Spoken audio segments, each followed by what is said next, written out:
तो जैसा कि पिछले एपिसोड में हमने देखा था, वांगलिंग अब क्योंकि ये फर्नेस को तोड़ देता है तो डायरेक्टली एक वर्टेक्स बनता है जिसके थ्रू ये थंडर सेलेस्टियल रियल्म की तरफ बढ़ जाता है। अब आगे, अब यहाँ पर स्पेस में बहुत सारे लोग ट्रैवल कर रहे थे बट सबके पास फर्नेस था। और इस दौरान बहुत सारे कल्टीवेटर्स एक बिजली को देखते हैं जो कि काफ़ी तेज़ी से इनके आसपास से गुजरती है। और ये जो भी लोग थे सेम कल्टीवेशन प्लैनेट के थे, बट जब तक कि इनकी नज़र पड़ती वो लाइक अ फ्लैश वो चीज़ गायब हो जाती है। और बस ये लोग पूछते हैं कि भाई वो क्या था। और उस फ्लैश लाइट जो थंडर पावर चमक रहा था उसके अंदर बेसिकली वांगलिंग था। इवन वांगलिंग भी अपनी आंखें नहीं खोल पाता है। बहुत सारे लोग यहाँ पर इस उल्का पिंड जैसे तेजी से बढ़ते हुए लाइटनिंग को देखते हैं और हैरान थे। अब जो थंडर सेलेस्टियल रियल्म जाने का रास्ता था बेसिकली वो एक गेट से जुड़ा हुआ था। और ये गेट लाइटनिंग का बना हुआ था जो कि रेड कलर का था। और इस गेट के बाहर में जो बहुत सारे लोग पहुंच चुके थे वो वहाँ पर बैठ के कल्टीवेट कर रहे थे। शेंगहोंग हो इनमें से एक था। और आसपास बहुत सारे सोलो कल्टीवेटर्स भी यहाँ पर बैठे हुए थे। शेंगहोंग हू के बगल में एक मिडिल एज मैन बैठे थे जिनका चेहरा थोड़ा पीला था बट आंखों में कोल्डनेस था। और ये फाइनली बोलता है कि मैंने सुना कि तुम्हारा भी कोई लॉर्ड बन चुका है और मुझे पहले विश्वास नहीं था, लेकिन तुम्हारे डाउ सोल का एक हिस्सा मिसिंग है, तो ये सच है। अब शेंगहोंग हू कहता है कि तुम्हारे जैसे नॉर्मल दिमाग के लोग नहीं समझ सकते, मैं बहुत दूर तक की सोचता हूँ। टांग यांगफिंग, तुम मैं नहीं हूँ और मैं तुम नहीं हूँ। अब यांगफिंग भी कहता है कि मैं भी देखना चाहूँगा कि तुम्हारे पास कैसा इंटेलिजेंस है। शेंगहोंग हू को 20 सालों से बहुत प्रेशर था, एक तो फैमिली की तरफ से, दूसरा थंडर सेलेस्टियल टेम्पल की वजह से। जब से इसने वांगलिंग को अपना डाउ सोल का एक हिस्सा दिया था अपनी लॉयल्टी दिखाने के लिए, क्योंकि सेलेस्टियल टेम्पल वाले भाई तुम किसी और को लॉयल्टी दिखाओ ऐसा उन्हें पसंद नहीं है। और यही सेम चीज़ इसने अपने फैमिली के एल्डर्स को भी कहा था, क्योंकि इसके फैमिली के एल्डर्स भी निर्वाणा क्लेंजर स्टेज के ऊपर नहीं जा पाए थे, यानी थर्ड स्टेप में कोई इसके फैमिली में भी नहीं था। इस दौरान यहाँ पर एक ब्राइट लाइट चमकती है, सभी कल्टीवेटर्स उस तरफ देखने लगते हैं। अब बहुत सारे लोग अपने डिवाइन सेंस को उस तरफ बढ़ाते हैं क्लूज ढूंढने के लिए, बट स्पीड इतना फास्ट था कि इन्हें भी कुछ समझ में नहीं आता है। और सीधा ये जो लाइटनिंग चमक रहा था गेट की तरफ बढ़ता है और सीधा गेट से जाके टकराता है। लोग हैरान थे कि भाई वो एंटर कैसे कर सकता है। सभी लोग खड़े हो जाते हैं कि बिना गेट खोले कोई कैसे एंटर कर सकता है। यांगफेंग सबसे पहले बोलता है कि मतलब बिना गेट खोले भी हम एंटर कर सकते हैं क्या। अब यहाँ पर एक और बंदा था, वो इस चीज़ को ट्राई करने के लिए अपने क्लोन को थंडर गेट की तरफ भेजता है। और जैसे ही वो क्लोन थंडर गेट को टच करता है वो पूरी तरह से गायब हो जाता है, मतलब मर जाता है। और कल्टीवेटर की तरफ गेट में से एक रेड थंडर निकलता है और फाइनली वो बंदा भी मारा जाता है। कोई यहाँ पर एक्साइटेड नहीं था सिवाय शेंगहोंग हू के, क्योंकि जब वो उल्का पिंड यहाँ से गुजरा था तो ये अपने लॉर्ड का ऑरा फील कर पा रहे थे, क्योंकि इनका डाउ सेल उनसे कनेक्टेड था। और ये सोचता है कि सीनियर सच में गजब ही है। अब यहाँ पर एक ओल्ड मैन को दिखाया जाता है, मानो इस समय कुछ सोच रहे हो। और फाइनली बोलते हैं इंटरेस्टिंग, मानो इनको भी इनकी भी आंखों में एक इंटरेस्ट था। थंडर माउंटेन पे ये खड़े थे और अचानक से यहाँ से गायब हो जाते हैं। वांगलिंग अगर यहाँ पे होता तो शायद इन ओल्ड मैन को पहचान लेता। इधर वांगलिंग के अंदर वो जो लाइटनिंग पावर था, थंडर पावर एंटर कर रहा था। और फाइनली जिस लाइटनिंग से कवर्ड होकर यहाँ पर आता है वो जमीन में आकर टकराता है। वांगलिंग बाहर निकलता है और सोचता है कि ये जो थंडर सेलेस्टियल रियल्म है ये रेन सेलेस्टियल रियल्म से ज़्यादा स्टेबल है और इसके एक हिस्से में यह पहुंच चुका था। पर इस दौरान यहाँ पर एक वाइट हेड ओल्ड मैन प्रकट होता है। ये वही थे शायद जहाँ पर वो होल हुआ था, मतलब जहाँ पर वांगलिंग का समझ लो फ्लाइट लैंड किया था। और ये कहते हैं मैं पहली बार किसी से मिल रहा हूँ जो इतना लालची है कि थंडर सेलेस्टियल रियल्म खुलने से पहले ही यहाँ पर एंटर कर चुका है। और इस बंदे का ओरिजिन सोल काफ़ी पावरफुल है। थंडर प्रेशर तो गजब है, इसकी बॉडी भी थंडर की बनी हुई है। क्या ये ह्यूमन है या स्पिरिट है?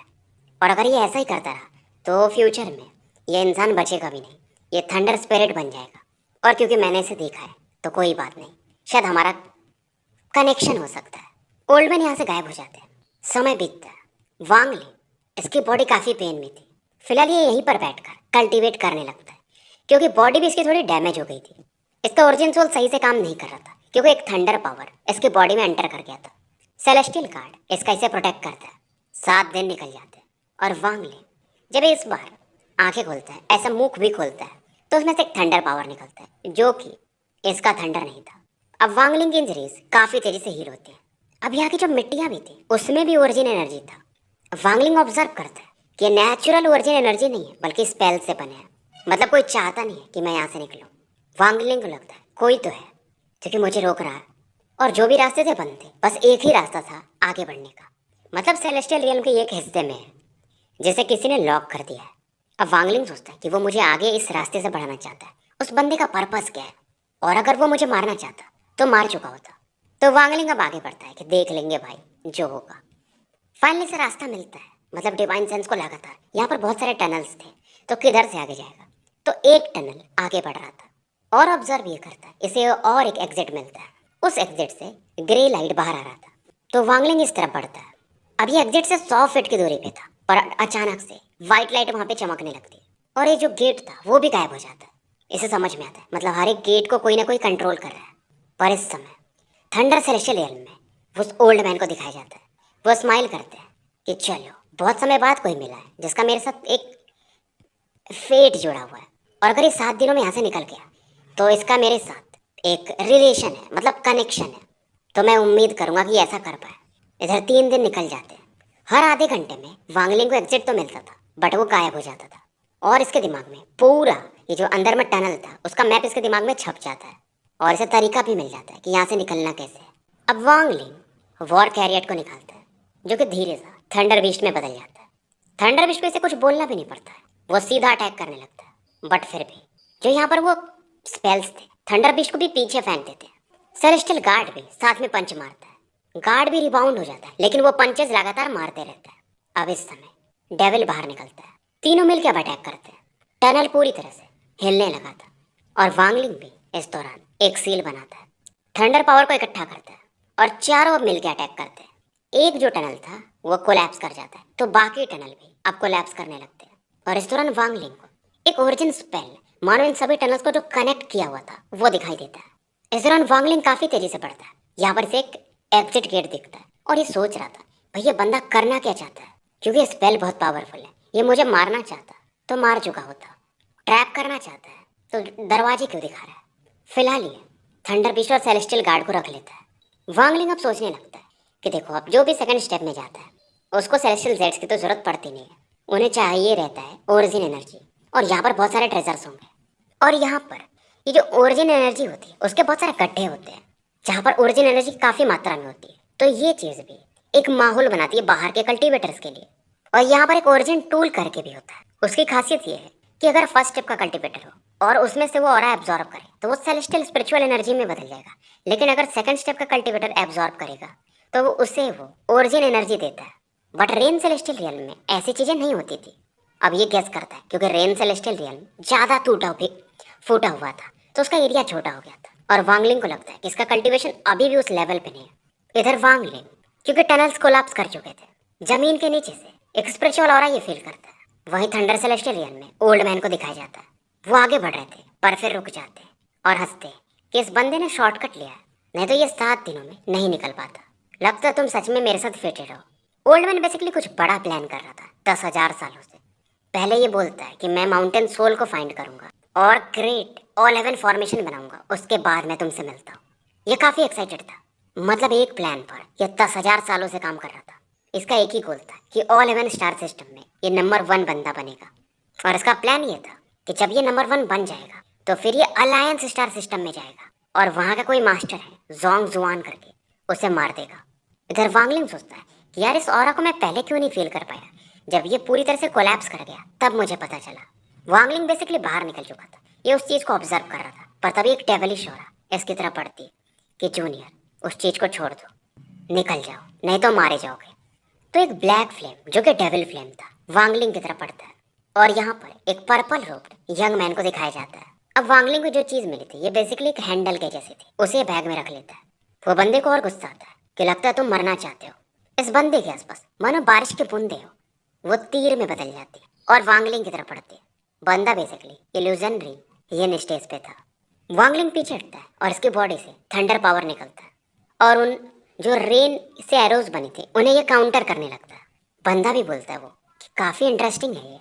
अब इस बंदे को लगता है कि वांगलिंग तो पीछे हटा है, बट वांगलिंग ये तुरंत ही आगे बढ़ता है, गुस्से में पड़ता है क्योंकि टनल में ये ट्रैप था तो पहले से गुस्सा था। और वांगलिंग बोलता है कि अगर ये बंदा कॉर्पोरियल यांग स्टेज में होता तो मैं सोचता भी, लगता मेरा नाम यहाँ पर फैला नहीं है ऑल हेवन स्टार सिस्टम में। वांगलिंग बोलता है यार ये डेविल फ्लेम मेरे सामने यूज कर रहा है, डेविल स्पेल्स। मैंने स्कैटर डेविल से बैटल किया है, ऐसे क्या लगता है। अब वांगलिंग की बॉडी से थंडर पावर बाहर निकलता है और ये थंडर ब्लू कलर का था। अब इस थंडर के आसपास जो इस स्पेस में, क्योंकि ये रियल भी तो थंडर सेलेस्टियल रियल में, तो और थंडर अट्रैक्ट होते हैं और इस बॉल ऑफ थंडर को वांगलिंग आगे बढ़ा देता है। अब ये बंदा एक सील बनाता है, डेविल डेवोर। अब एक फैंटम प्रकट होता है, डेविल सा, जो कि इस थंडर पावर को डेवोर करने को देखता है और ये बोलता है इतना वीक थंडर, मुझे मेरे डेविल फ्लेम भी यूज करने की जरूरत नहीं है। अब इसके आसपास जो पानी की बूंदें थी उससे ये एक भाला बनाता है और इसे लेकर ये वांगलिंग की तरफ बढ़ता है। वांगलिंग अब सेलेस्टियल माउंटेन को बाहर निकालता है, माउंटेन में से माउंटेन का सोल बेसिकली बाहर निकलता है धुंध के समान और आगे बढ़ता है। और वांगलिंग तो काफी फास्ट था। अब वो जो भाला था जो इसकी तरफ पड़ता है वो कई बूंदों में बदल जाता है और वांगलिंग को घेर लेता है। और इधर ये जो धुंध था उस बंदे को घेर लेता है और वांगलिंग बोलता है स्कैटर। धुंध पूरी तरह से उस बंदे को घेर लेता है और वांगलिंग इस दौरान बोलता है थंडर एक्सप्लोड। अब जो वो डेविल था जिसके अंदर में वो थंडर पावर था, उससे लगता है कि वो डिवोर कर चुका है, बट इस दौरान थंडर फट जाता है, डेविल पूरी तरह से गायब हो जाता है। इधर सेलेस्टियल गार्ड भी प्रकट होता है और वांगलिंग और सेलेस्टियल गार्ड इस बंदे को घेर लेते हैं। सेलेस्टियल गार्ड तुरंत एक पंच मारता है। अब यूथ को भी लगता है यार अब तो मरूंगा मैं। ये पीछे भागता है। इस दौरान ये पीछे हटते हटते अपने जीप को काटता है, हल्का सा ब्लड निकालता है और बोलता है स्क्रीन ऑफ डोंगलिंग। आसपास एक ब्लडी मिस्ट इकट्ठा हो जाता है और वो जो मुक्का था अपने सेलेस्टियल गार्ड का इस ब्लडी मिस्ट से आके टकराता है। ब्लडी मिस्ट भी गायब हो जाता है और अपने पपेट को भी थोड़ा पीछे हटना पड़ता है। अब इस दौरान एक ब्लैक डेविलिश फ्लेम यहाँ पे प्रकट होता है और आवाज आती है कि 5 सालों बाद तुमने मुझे बनाया जू फैंगहान। इधर वो भाला जो था उससे भी जो माउंटेन था पूरी तरह से गायब कर देता है। जू फैंगहान, इसका चेहरा एकदम पीला पड़ा हुआ था और ये बोलता है तुम बहुत सही हो, बहुत सही हो। क्योंकि बेसिकली ये सेकंड स्टेप में था, इल्यूजनरी इन लेवल, और वांगलिंग अभी तो फर्स्ट स्टेप पे है। बस अब ये वांगलिंग को मारना चाहता था और वांगलिंग भी सोचता है यार ये बंदा थंडर डाविस से ज़्यादा पावरफुल है। अब वांगलिंग उस डेविलिस फ्लेम को देखता है जो कि जू फेंगहान के सर के ऊपर गोल गोल घूम रहा था और अब ये बंदा बोलता है कि मेरे इस डेविलिस लोटस फ्लेम की वजह से तुम मारे जाओगे। डेविलिस लोटस टाओ फर्स्ट रोटेशन। अब ये जो फ्लेम था लोटस के समान था, कमल के समान, और घूमते हुए वांगलिंग की तरफ बढ़ता है। वांगलिंग अब सीरियस था क्योंकि इस बंदे के पास भी इसका डाओ था जो कि बहुत रेयर होता है। वांगलिंग जानता था ये जितना रोटेट करेगा इसके लिए उतना प्रॉब्लम है। अब वांगलिंग के सर के ऊपर इसका अंडरवर्ल्ड रिवर प्रकट होता है जिसके अंदर से अलग ही चीखने की आवाज़ सुनी जा सकती है। तो उस डेविलिस फ्लेम को अंडरवर्ल्ड रिवर अब काउंटर करने लगता है और जो फ्लेम का रोटेशन था जितना तेजी से वो घूम रहा था वो धीरे धीरे स्लो होने लगता है। अब जू फेंगहान भी कहता है तो तुम भी अपने डाओ को एक शेप दे सकते हो, मतलब तुम भी एक सेकंड स्टेप कल्टीवेटर हो। लगता है तुम्हारा कल्टीवेशन नीचे गिर गया है किसी कारणवश और तुम एसेंडेंट के लेट फेज में हो। ऐसा जू फेंगहान को लगता है कि इसको ऐसा थोड़ी लग सकता है कि यार एसेंडेंट के लेट फेज का बंदा इतना पावरफुल। और ये फिर गैस करता है कि लगता है वो पपेट तुम्हारी ओरिजिनल बॉडी है, इसलिए तुम फिलहाल अपने ओरिजिन सोल को दूसरी बॉडी में रखे हो क्योंकि तुम इंजर्ड हो। लेकिन हम देखते हैं कि किसका डाओ ज़्यादा स्ट्रांग है। अब जो लोटस था और तेजी से ये रोटेट करवाता है, ब्लैक फ्लेम और ज़्यादा निकलते हैं और ये बोलता है डेविलिस फ्लेम बर्न। वांगलिंग देखता है ये एसेंडेंट के पीक पर पहुंचने के बाद पहला इसका बैटल था इतना सीरियस। ये चिल्लाता है second ability condense river soul. अब अंडरवर्ल्ड रिवर मानो एक अलग शेप लेने लगता है। इसके अंदर जो स्पिरिट्स थे वो एक फॉर्म लेने लगती है जो इसने प्लेनेट किंग लिंग पर कलेक्ट किया था और बहुत सारे यहाँ पर इंसान बनने लगते हैं और धीरे धीरे फ्यूज होकर के एक सोल का फॉर्म बना लेते हैं। पर इस दौरान जब दोनों अटैक्स एक दूसरे से टकराते हैं तो वांगलिंग का वो जो रिजेंटमेंट सोल था वो कोलैप्स करने लगता है। और क्योंकि अगर वो कोलैप्स कर रहा है तो अंडरवर्ल्ड रिवर का वो सोल है, तो अंडरवर्ल्ड रिवर भी कोलैप्स कर रहा है और बेसिकली अंडरवर्ल्ड रिवर ही वांगलिंग का डाव है। तो वांगलिंग का डाव भी अब गायब होने लगता है। वांगलिंग इस दौरान 1-2 कदम पीछे लेता है। डेविलिस फ्लेम का पावर अंडरवर्ल्ड रिवर के अंदर जा रहा था और कहीं ना कहीं वो वांगलिंग के ओरिजिन सोल को भी अब प्रभावित कर रहा था। इधर वांगलिंग खून की उल्टी करता है। अब इसका किलिंग इंटेंट बढ़ जाता है और ये बोलता है third ability power of underworld river. Underworld river जो कि अब टूट रहा था फिर से फॉर्म होता है क्योंकि वांगलिंग जानता था अगर इसका अंडरवर्ल्ड रिवर कोलैप्स कर गया तो इसका डाव कमजोर पड़ जाएगा, मतलब उसमें एक कमी मान सकते हो आप। तो वांगलिंग का कल्टीवेशन फिर स्लो हो जाएगा या ऊपर बढ़ना मुश्किल हो जाएगा। बेसिकली डाव का बैटल इसलिए लोग कम ही करते हैं और जू फेंगहान कहीं ना कहीं वांगलिंग के लेवल पे था। हाँ, अगर वांगलिंग इल्यूजनरी इन लेवल पे होता तो बात अलग थी। जू फेंगहान अवाक था क्योंकि वांगलिंग का टाओ रिवर कोलैप्स कर रहा था, बट कोलैप्स करते करते भी उसमें से एक अलग ऑरा निकल रही थी, वो फिर से बनने लगा था। इधर ये भी चिल्लाता है, डेविल लोटस 100 रोटेशंस। लोटस इसका और तेजी से घूमने लगता है। वांगलिंग को पीछे हटना पड़ता है, पर यह सोचता है कि मैं इल्यूजनरी इन कल्टिवेटर्स को पहले भी मार चुका हूँ। वांगलिंग का ये कॉन्फिडेंस था। अब इसका जो रिवर था वो फॉर्म हो जाता है क्योंकि इसका कॉन्फिडेंस इसके डाव को और मजबूत करता है। अंडरवर्ल्ड रिवर से एक सक्शन फोर्स निकलता है जो कि मानो हर एक चीज को अपने अंदर खींच लेगा। क्योंकि वांगलिंग ने इस चीज को कहाँ पे मास्टर किया था? ऑल हेवन स्टार सिस्टम और अलायंस स्टार सिस्टम के बीच में जो वो वर्म होल है, वहां पर बैठकर, जहां से ये 20 साल शायद बाहर नहीं निकल पाया था। अब इस फोर्स को देखकर जू फेंगहान भी इसका एक्सप्रेशन बदलने लगता है। ये लोटस को और तेजी से रोटेट करवाना चाहता था, पर वांगलिंग इसको मौका कहाँ देने वाला था। और वांगलिंग बोलता है, कर्मा विप। वांगलिंग के आईब्रोज से एक कर्वी लाइन निकलती है जो कि एक रस्सी के रूप में बदल जाती है और सीधा जू फेंगहान की तरफ पड़ती है, जो कि अपने लोटस के ऊपर बैठने जा रहा था ताकि उसके पावर को बढ़ा पाए। फेंगहान इसके बॉडी कांपने लगती है, मानो हवा में ही रुक जाती है। वांगलिंग बंदे के जो डाउट में जो प्रॉब्लम था उसे फाइंड आउट कर चुका था। अब जू फेंगहान इसके दिमाग में बहुत सी चीजें चलने लगती है। इसका डाउ अनस्टेबल हो चुका था कि यार ये रस्सी कैसी है, इतना पावरफुल। अब वांगलिंग इसके लोटस की तरफ पड़ता है, इसकी तरफ नहीं। इसके लोटस के ऊपर ये खड़ा हो जाता है और जू फेंगहान की तरफ ये देखता है। मतलब बेसिकली ये जू फेंगहान के डाउ के ऊपर खड़ा है मेंटली, क्योंकि डाउ तो हार्ट से कनेक्टेड है। बट अगर आप किसी के डाउ के पावर के ऊपर खड़े हो जाओगे तो मेंटली उस बंदे को काफी बुरा लगता है। इधर अंडरवर्ल्ड रिवर का पावर और इंटेंस हो जाता है। डाउ का बैटल फेंगहान हार चुका था और खून की उल्टी करने लगता है, पीछे हटता है और ओरिजिन स्पेल को यूज करता है, ओरिजिन फॉर्म्ड डेविल गॉड। क्योंकि इसके अंदर नफरत काफी बढ़ जाती है कि मैं इस बंदे का नाम नहीं जानता हूँ और ये कुछ ज्यादा ही पावरफुल है। वांगलिंग भी देखता है और थोड़ा चिंतित होता है। ये लोटस के ऊपर से उतरता है, राइट हैंड से अपने आईब्रोज को टच करता है और काफी तेजी से उस बंदे की तरफ बढ़ता है। इसके थर्ड आई से एक रेड लाइट निकलता है। अब उधर वो जो डेविल प्रकट होता है जू फेंगहान को निकल जाता है और उसके बाद वांगलिंग की तरफ बढ़ता है, सीधा अपने पंजों से अटैक करता है। वांगलिंग के थर्ड आई से एक पंखे के समान वो रेड लाइट निकलती है और सीधा उस डेविल के ऊपर पड़ती है और साथ में वांगलिंग स्टॉप स्पेल को भी यूज कर देता है। अब वो स्पेल और वांगलिंग का स्टॉप स्पेल दोनों साथ में काम करते हैं। डेविल के बॉडी के अंदर जू फेंगहान एकदम निद्रावस्था में था। ये अपनी आंखें खोलता है। वांगलिंग इधर इस रेड लाइट को ज्यादा देर तक मेंटेन नहीं कर सकता था क्योंकि ये जो स्पेल था इसमें ओरिजिन एनर्जी काफी यूज होती है। ये वही स्पेल था जो इसने उस बंदे से एक्सचेंज किया था। पर वांगलिंग मानता नहीं है। ये हेवनली चॉप अटैक भी इस दौरान लॉन्च कर देता है और साथ में वांगलिंग, क्योंकि ये जो अटैक था ये सेलेस्टियल स्वॉर्ड से करता है और स्वॉर्ड के अंदर भी एक पावरफुल स्वॉर्ड इंटेंट बन चुका था डेविल जू लिगुओ की वजह से। तो तुरंत ही ये जो डेविल था जू फेंगहान वाला वो दो भागों में कट जाता है। फेंगहान मारा जाता है, लेकिन वांगलिंग भी काफी कमजोर पड़ चुका था। एक इल्यूजनरी यिन कल्टिवेटर जो कि इतना पावरफुल हो, उसे मारना इतना आसान नहीं होता है। और जो अंडरवर्ल्ड रिवर था उधर वो जो डेविल लोटस था उसे अब्सॉर्ब कर जाता है।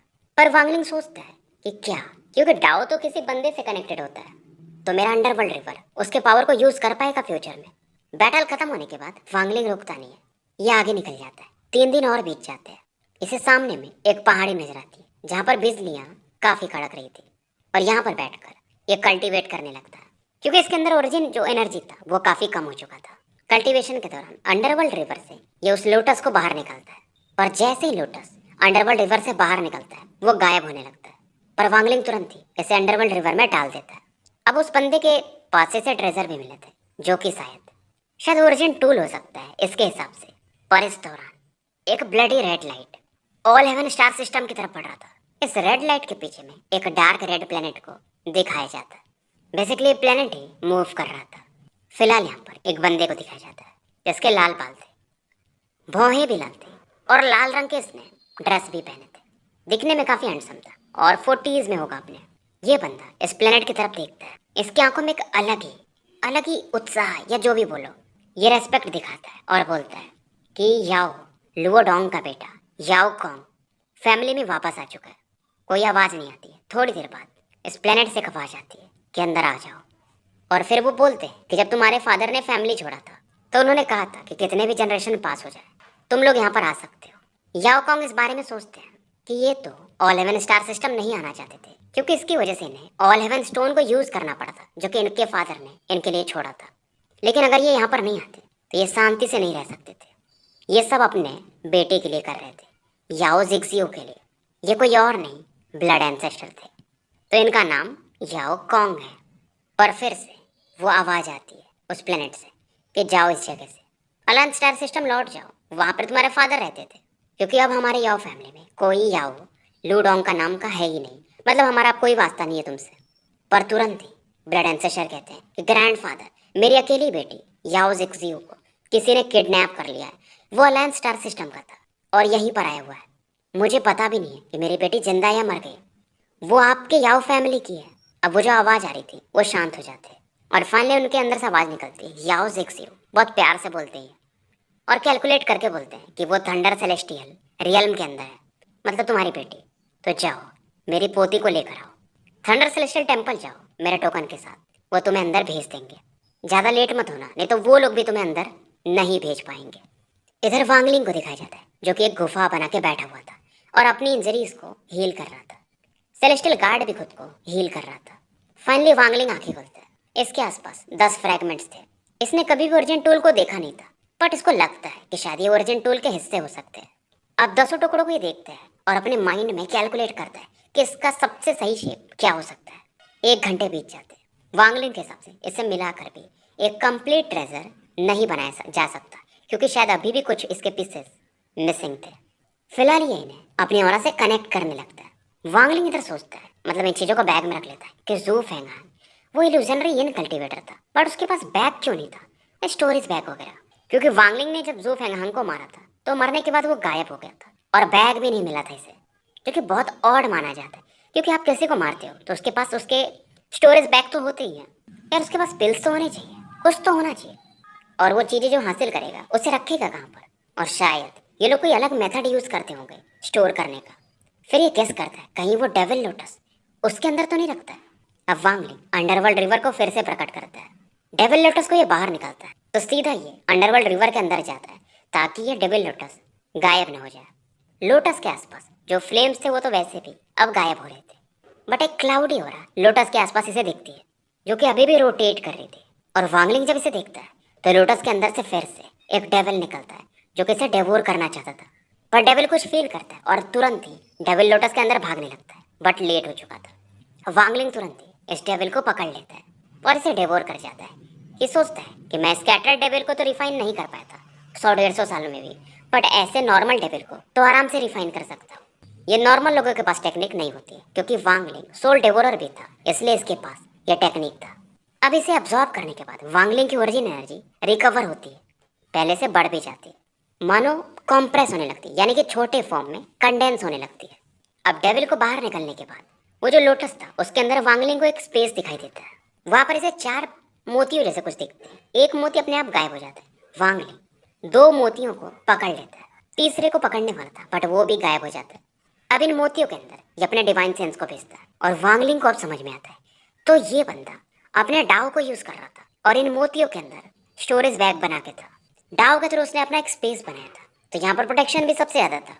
और अब वो जो लोटस था फाइनली गायब हो जाता है। अंदर में से एक बॉटल दिखाई देता है जिस पर लिखा हुआ था जू। बॉटल के अंदर एक पिल था। अब इस पिल को रखने के बाद वांगलिंग दूसरे वाले बीट को फोड़ देता है और उसके अंदर से टालिस्मैन निकलते हैं।